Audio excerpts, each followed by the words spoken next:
జువ్వలదిన్నె పర్యటన సందర్భంగా వైఎస్ జగన్ కి వచ్చిన ప్రజాస్పందన ఆయన ఇచ్చిన పిలుపుతో చంద్రబాబులో వణుకు మొదలైందని, అందుకే పచ్చి అబద్దాలు వల్లెవేస్తూ గత ప్రభుత్వాన్ని వైఎస్ జగన్ ని నిందిస్తున్నారని మాజీ మంత్రి సీదిరి అప్పలరాజు ధ్వజమెత్తారు. కమిషన్లను దండుకోవడానికి వీలు కాదు కాబట్టి అలాంటి పద్ధతులు ఆయన ఎప్పుడు కూడా అవలంబించాల. జగన్మోహన్ రెడ్డి గారు వచ్చిన తర్వాత పొలిటికల్ ఇంటర్ఫీరెన్స్ తగ్గించాలని,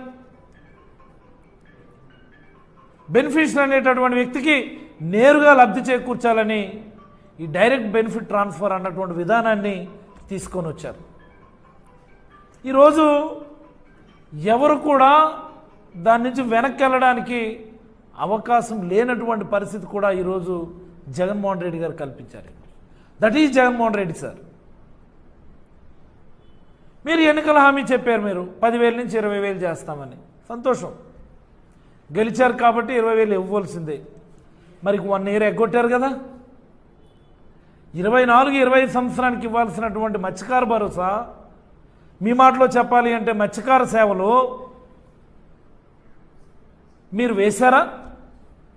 ప్రతి మత్స్యకారుడికి మా లెక్క ప్రకారం చెప్తే 10,000 రూపాయలు మీరు బాకీ ఉన్నారు. ఇంకా మీ లెక్క ప్రకారం మాట్లాడాలి అంటే 20,000 రూపాయలు ప్రతి మత్స్యకారు కుటుంబానికి కూడా బాకీ ఉన్నారని సందర్భంగా చంద్రబాబు నాయుడు గారికి నేను మనవి చేయదలుచుకున్నాను. ఇప్పటికీ ప్రతి మత్స్యకారుడి మనసులో ఇది ఉంది, ఈ ప్రభుత్వం మనల్ని మోసం చేసింది, ఈ ప్రభుత్వం మనకి ఇవ్వాల్సినటువంటి బకాయిలు ఇంకా ఇవ్వకుండా గొప్పాలు చెప్పుకుంటుంది అన్నటువంటి భావన ప్రతి మత్స్యకారు కుటుంబంలో ఉంది అన్న విషయాన్ని ఈ ప్రభుత్వం దృష్టికి తీసుకొని రాదలుచుకున్నాను. మరి డీజిల్ సబ్సిడీ గురించి మాట్లాడుతున్నారు. డీజిల్ సబ్సిడీ, ఈ విషయాలన్నీ ఈరోజు ఎందుకు మాట్లాడుకోవాల్సి వస్తుందంటే, మత్స్యశాఖ మంత్రి అచ్చెన్నాయుడు గారు, ముఖ్యమంత్రి చంద్రబాబు నాయుడు గారు డీజిల్ సబ్సిడీ గురించి కూడా అనేకమైనటువంటి అబద్ధాలు ఆడున్నారు. మీ హయాంలో డీజిల్ సబ్సిడీ లీటర్కి 6 రూపాయలు సబ్సిడీ ఇస్తాము అనుకుని అన్నారు.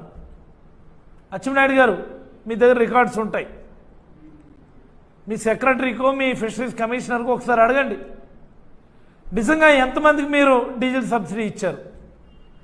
ఏ ఒక్క మత్స్యకారుడికైనా, ఏ ఒక్క బోటుకైనా సరే సకాలంలో 14-19 సమయంలో ఎప్పుడైనా కానీ మీరు డీజిల్ సబ్సిడీ ఇవ్వగలిగారా అని నేను అడుగుతా ఉన్నాను. లేదే. బ్యాక్ ఎండ్ సబ్సిడీ అన్నారు మీరు. బ్యాక్ ఎండ్ సబ్సిడీ అంటే ఏంటి? మత్స్యకారుడు వెళ్ళి పెట్రోల్ బంక్ దగ్గర తనకు కావాల్సినటువంటి డీజిల్ తెచ్చుకుంటే మీరు ఎన్ని లీటర్లు నిర్దేశించినారో దానికి సంబంధించినటువంటి సబ్సిడీ తరువాత మీ అకౌంట్లో డిపాజిట్ చేస్తాము లీటర్కి 6 రూపాయలు చొప్పున అని చెప్పి మీరు చెప్పారు. ఎంతమంది మత్స్యకారులకు వేశారు మీరు?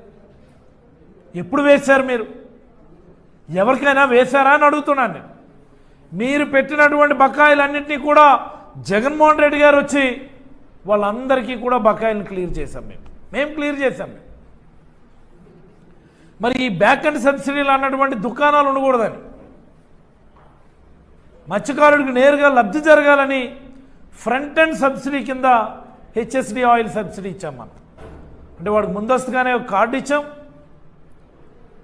ఆ కార్డు తీసుకొని పెట్రోల్ బంక్ దగ్గరికి వెళ్ళి మోటరైజ్డ్ బోట్ అయితే 300 లీటర్ల నెలకి, మెకనైజ్డ్ బోట్ అయితే 3,000 లీటర్ల నెలకి, డీజిల్ కొట్టించుకున్నప్పుడే లీటర్ పైన సబ్సిడీ అంటే 300 లీటర్లకు సంబంధించినటువంటి సబ్సిడీ అక్కడికక్కడే తగ్గించి డీజిల్ కొట్టేటటువంటి పరిస్థితి ఉండేదని సందర్భంగా తెలియజేయదలుచుకున్నాను నేను. ఫ్రంట్ ఎండ్ సబ్సిడీ ఎక్కడా కూడా లీటర్కు 9 రూపాయలు చొప్పున, ఎక్కడా కూడా మీరు కొట్టించుకున్నప్పుడే 9 రూపాయలు తగ్గించి పెట్రోల్ బంక్ వాళ్ళు డీజిల్ ఇచ్చేటటువంటి పరిస్థితి జగన్మోహన్ రెడ్డి గారి హయాంలో. మీకెప్పుడు వచ్చింది అలాంటి ఆలోచన? ఎంతసేపు దోచుకోవడం, దాచుకోవడం, పంచుకోవడం తప్ప. డిపిటి విధానం మీద దోచుకోవడం, దాచుకోవడం, పంచుకోవడం. ఇది ఎప్పుడైనా ఒక్క మత్స్యకారుడికి ఫ్రంట్ ఎండ్ సబ్సిడీ ఇచ్చారా అని నేను అడుగుతున్నాను. లేదే. మేమొచ్చి మీ బకాయిలు క్లియర్ చేసి ప్రతి మత్స్యకారుడికి డీజిల్ కొనుక్కున్న దగ్గరే 9 రూపాయలు తగ్గించి ఇచ్చినటువంటి ఘనత జగన్మోహన్ రెడ్డి గారు. చచ్చినట్టు మీరు దాన్ని ఇప్పుడు కంటిన్యూ చేస్తున్నారు. ఇదేదో పెద్ద మీ ఘనతలాగా మాట్లాడద్దు. మీరు పొరపాటున ఎవరైనా మత్స్యకారుడు సముద్రంలో మరణిస్తే 10 లక్షల ఎక్స్గ్రేషియా చేసింది కూడా జగన్మోహన్ రెడ్డి గారే. ఇవన్నీ జగన్మోహన్ రెడ్డి గారి ఆలోచనలే. ఇన్ని ఆలోచనలు ఎలా వచ్చాయి అంటే పాదయాత్ర చేయటం వల్ల. నెల్లూరు నుండి ఇచ్చాపురం వరకు ఉన్నటువంటి తీర ప్రాంతంలో పాదయాత్ర చేసినప్పుడు ప్రతి మత్స్యకారుడు వెళ్ళి ఆయనకున్నటువంటి కష్టం, వాళ్ళ ఇబ్బందులు, వాళ్ళ ఇక్కట్లు, వాళ్ళ వలసలు, జీవన విధానాలు, జీవన ప్రమాణాల గురించి నాయకుడి నోటీసులో పెట్టడం వల్ల ఆయనకు వచ్చినటువంటి ఆలోచన. ఇదిగో మన రోజు వచ్చిన రోజు ఈ మాదిరి చేస్తామని చెప్పి చేసి చూపించినటువంటి ఘనత జగన్మోహన్ రెడ్డి గారు. మీకు ఎప్పుడు వచ్చినాయి ఇలాంటి ఆలోచనలన్నీ? కాబట్టి ఇకపోతే ఈరోజు కార్యక్రమం అశాంతం కూడా నేను చూశాను. చంద్రబాబు గారికి చెప్పుకోవడానికి ఎప్పుడు ఏ మీటింగ్లో కూడా ఉండదు. మన శ్రీకాకుళం నర్సనపేట వచ్చినప్పుడు మీటింగ్ అయినా అంతే, ఈరోజు కావలిలో మీటింగ్ అయినా అంతే. అని చెప్పుకోవడానికి ఏముండదు.